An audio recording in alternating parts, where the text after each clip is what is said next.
어쨌든 뭐 이런 기술적인 특징이 있는 거고, 또 하나의 어떤 장점은 되게 디센트럴라이제이션, 탈중앙화가 되게 잘 돼 있다는 부분이에요. 일단 아까 말씀드린 카르다노의 지분증명 방식, 우로보로스 그 지분증명 방식이 POS가 가져올 수 있는 중앙화의 리스크를 굉장히 최소화한 방법이라는 것도 여기 기여를 하고 있는데, 또 이거 외에도 여러 면에서 또 그 탈중앙화를 굉장히 신경을 쓰고 있다는 걸 알 수가 있습니다. 그 중에 하나가 이제 스테이킹 기능에서도 보면은 지금 현재 스테이킹 풀이 3,000개가 넘는 스테이킹 풀이 있다고 해요. 엄청나게 많은 숫자이긴 한데, 왜 이런 게 가능하냐면은 이 스테이킹 풀에 참여하는 그 에이다 코인의 숫자가 일정 수준만 넘어도 스테이킹 일드가 보통 APY라고 표현을 하는데, APY가 굉장히 빠르게 하락하도록 이렇게 설계가 돼 있다고 합니다. 그래서 지금 현재 보통 한 평균 그 스테이킹 일드가 한 4.5% 정도 되는데, 이 빠르게 급감하게 만듦으로써 인해서 만약에 4.5%의 그 스테이킹 일드를 받고 싶으면은 그 풀에 있지 않고 다른 풀을 새로 만들어야 되는 거죠. 그래서 새로운 풀을 자꾸 더 형성할 수 있도록 어떤 인센티브를 주고 유도하는 어떤 그런 설계 방식으로 돼 있기 때문에, 그래서 이제 그 빠르게 스테이킹 풀의 숫자가 늘어났고, 이제 그 결과 지금 스테이킹 기능이 추가된 지 한 1년 정도밖에 지나지 않았는데 3,000개 정도의 스테이킹 풀이 지금 생겼고, 그 결과 카르다노 상에서 블록을 생성하는 사람들의 그 주체가 굉장히 분산되어 있는 형태로 된 거죠. 그래서 실제로 어떤 분이 이제 이걸 또 분석한 분들이 있더라고요. 파이 차트로 비트코인과 카르다노의 그 실제로 블록을 생성하는 그 주체들, 이제 채굴자들의 그 분산을 이제 파이 차트로 표현을 해봤는데, 엄청나게 이제 카르다노가 비트코인에 비해서 이제 분산이 돼 있다는 것을 보여주는 차트가 있습니다. 이 차트로 보면은 비트코인 같은 경우는 특정 몇 개의 풀에서 되게 많은 그 지분을 가지고 있잖아요. 근데 카르다노에서는 이 비트코인 같은 풀의 구조를 가지면은 이율이 API가 엄청 크게 떨어지기 때문에 얘네가 알아서 지들이 쪼갠다는 거죠. 그렇죠. 그렇습니다.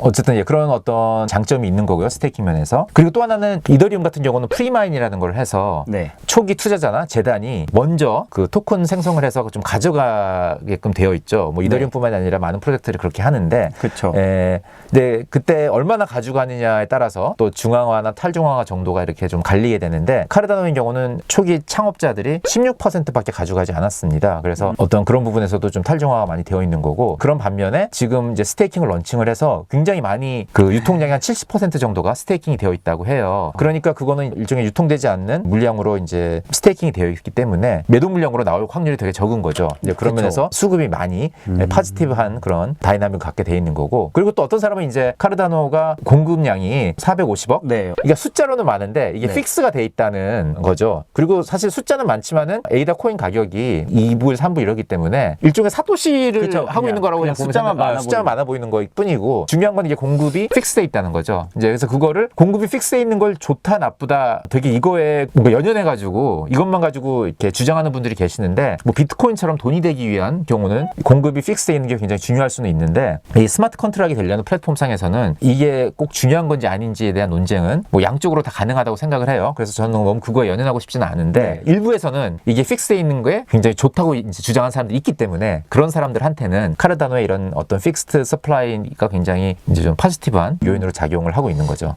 저도 약간 이런 뭐 서플라이에 대한 뭐 픽스돼 있거나 안 돼 있거나 이런 거는 별로 중요하지 않다라고 생각을 하는 게, 어차피 뭐 거버넌스 기능이 있다면 뭐 거기 참여자들이 투표를 통해서 충분히 변동시킬 수 있는 요인이라고 생각을 하거든요.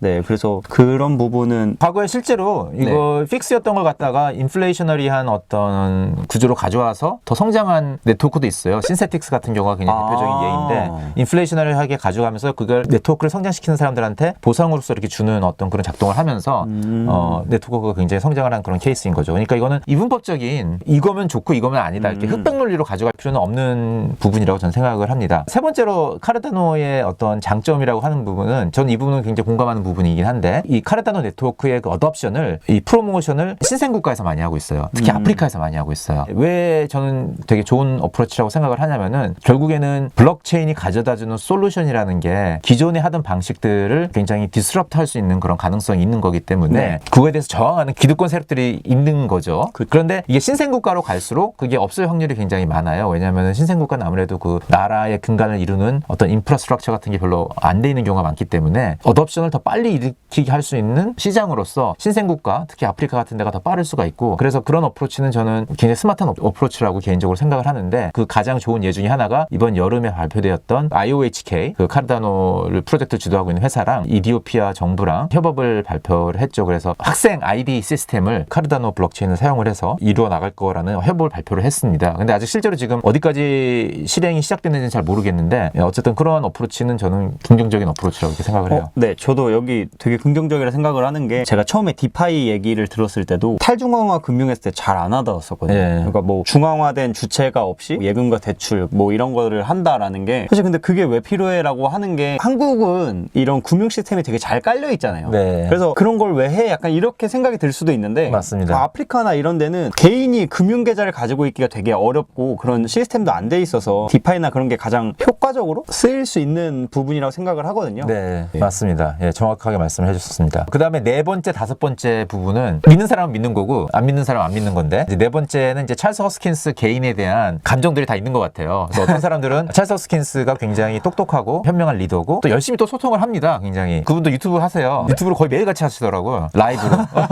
콜로라도에 계신데 엄청 열심히 하면서 유튜브에서 카르다노 얘기만 하는 게 아니고 네. 다양한 얘기를 합니다. 뭐 그래요? 아프가니스탄 정치 얘기도 하고 코비드 상황에 대해서 얘기를 하기도 하고 엄청나게 다양한 이슈를 다루는 유튜브 채널을 운영하고 계시는데 저도 사실 뭐 갑자기 정치 얘기도 한번 해볼까 하는 생각 하면 다 떠나가시겠죠? 오히려 엄청 붐이 될 것 같아요. 저는 정치는 잘 모르고 관심도 크립토 없고. 업계 약간 대변인처럼 돼가지고 예, 어쨌든 그런 식으로 운영을 하고 계십니다. 근데 그거를 좋아하는 분도 있고 싫어하는 분도 있는데 좋아하는 사람들은 이제 뭐 많이 카르다노과 에이다까지 좋아하게 되는 거죠. 그리고 다섯 번째는 유닛 바이어스가 있어요. 유닛 바이어스 뭔지 아세요? 아니요. 뭐냐면은 이거예요. 이게 지금 2불 50센트 뭐 이러잖아요. 네. 근데 이 돈은 3,000불이잖아요. 네. 그러니까 에이다가 더 많이 갈 거다 이렇게 생각하는 그게 있는 거예요. 그래서 이런 게 유닛 바이어스구나. 네, 그걸 이건 이제 유닛 바이어스라는 이렇게 얘기를 하는데 시가총액 기준으로 생각을 안 하고 그냥 코인 한 개당 가격이 낮으니까 이거는 떡상할 거다 뭐 이런 식의 그 논리를 피는 그 분들 있잖아요. 그걸 믿는 사람들은 에이다를 좋아하는 것 같더라고요. 약간 아무 상관없지 않나요? 옛날에 삼성전자가 액면 분할한 거랑 사실 같은 맞습니다. 거잖아요. 예. 이걸 잘 이해하지 못하는 분들이 그래도 아직 계시기 때문에 이제 그런 분들은 이 부분에 좀 끌리는 분들이 있는 것 같습니다. 근데 이제 블리시 케이스는 여기까지 얘기를 하고 그다음에 베어 케이스로 좀 넘어가기로 하죠. 한 세 가지 정도 요약을 할 수 있는데 일단 첫 번째는 사실 아까 얘기했던 내용들의 양면성이게 해요. 네. 그러니까 첫 번째 이제 리서치를 많이 한다는 거를 이제 좋게 보는 사람도 있는데 리서치의 역할을 너무 과장됐다. 이런 블록체인 프로젝트에서 리서치는 그렇게 중요하지가 않다. 왜냐면 이게 네트워크이고 네트워크라는 거는 네트워크 효과를 빨리 이끌어내야지 가치가 올라가는데 그러기 위해서는 무엇보다도 스피드가 중요하다. 그래서 빨리 런칭을 하고 그래서 어덥션을 키우고 이제 이런 게 중요한데 연구만 하고 있으면은 어덥션이 언제 일어나냐 뭐 이런 얘기인 거죠. 저도 이게 데이터 분석 업무를 하다 보면 네. 이런 부분이 진짜 공감이 많이 돼요. 뭐냐면 약간 뭐 예를 들어서 코비인데 가장 중요한 고객 100명만 뽑아와 막 이런 얘기가 나오잖아요. 네. 그럼 막 열심히 막 분석을 하는데 사실 이렇게 하는 것보다 그냥 수수료 순서로 탑 100 뽑는 게 네. 어떻게 보면은 뭐 더 효율적일 수 있거든요. 네. 그러니까 약간 이런 부분이 아닌가. 그렇습니다. 그게 일단 이 블록체인 프로젝트 뿐만이 아니라 우리가 이제 미래를 예측하기 위해서는 사실 실전이 되게 중요한데 왜냐면은 아무리 실험실에서 연구해가지고 뭘 뚝딱 내놔도 실생활에서 노출되면은 우리가 예상치 못했던 많은 리스크들이 있을 수가 있는데 그렇기 때문에 내놓고 피드백을 받고 또 다시 내놓고 또 피드백 받고 이게 반복이 되는 게 더 중요하다고 생각할 수는 있거든요. 네. 그리고 아무리 기술이 우수하다 한다래도 그것이 이제 어덥션을 보장을 하지 않고 재밌는 예 중에 하나가 이제 우리 키보드 예인데 이 퀄티 키보드라고 보통 얘기를 하잖아요. 퀄티 키보드가 만들어진 게 1868년인데 네. 그 당시에 이게 왜 이런 숫자로 알파벳이 이렇게 배열이 되어 있는지 아세요 혹시? 아니요? 그러니까 이게 지금 알려진 바는 없어요. 여러 가지 추측들이 많은데 그 중에 하나가 뭐냐면은 옛날에는 이게 타이프라이터였잖아요. 네. 그러니까 타이프라이터는 거의 뭐 망치로 두드리듯이 이렇게 글씨를 쓰는 건데 글씨들이 동시에 이게 부딪히는 글씨가 가까이 있으면은 이게 그 제밍이 돼서 타이프라이터가 자꾸 제대로 작동을 못하니까 될 수 있는 한 동시에 쓰이는 것들을 떨어뜨리기 위해서 이렇게 한 거라는 그런 썰이 가장 유력하게 지금 있거든요. 근데 나중에 연구자분이 보락이라는 분인데 1830년쯤에 이걸 갖다 통계학적으로 분석을 했어요. 그래서 실제로 영어 알파벳이 효율적으로 쓸 수 있는 걸 갖다가 통계학을 내가지고 통계학적으로 증명이 됐어요. 이분이 제안한 새로운 키보드 레이아웃이 여기 지금 내가 붙였는데 이거를 낸 게 한 벌써 퀄티 키가 나온 지 한 60년 후였거든요. 와. 아무도 이거를 안 쓰는 거예요. 그쵸. 과학적으로 증명이 됐음에도 불구하고 이걸 아무도 안 썼다. 그러니까 기술적으로 뛰어난다고 그래서 어덥션이 되는 게 아니다. 모든 테크놀로지는 어떤 소셜한 부분이 있기 때문에 결국엔 인간이 쓰는 거기 때문에 꼭 이렇게 논리적으로 기술적으로 우수하다고 그래서 어덥션이 되는 건 아니라는 거죠. 네. 자기가 익숙한 게 더 좋을 그쵸. 때도 있으니까. 맞습니다. 이제 그러니까 그런 예에서 알 수 있듯이 너무 이렇게 사이언티픽하게 하기 위해서 시간을 늦추는 게 얼만큼 가치가 있는지에 대한 어떤 의구점을 갖고 있는 사람들은 카르다노의 이런 접근 방식이 오히려 더 뭐 리스크라고 생각을 하는 거죠. 그쵸. 예. 그리고 두 번째로는 우리가 잠깐 얘기하고 넘어간 건데 스마트 컨트랙트 플랫폼이니까 그 위에서 돌아가는 뭔가 애플리케이션이 있어야 되는데 네. 이렇다 할 애플리케이션이 전혀 없다는 부분인 거죠. 근데 사실 그런 어떤 연구는 되고 있는데 그 카르다노 그 커뮤니티 안에서만 자기네들이 뭔가 지정한 펀딩을 주고 있는 그런 애플리케이션들이 있대요. 네. 근데 아무도 몰라요, 이거를.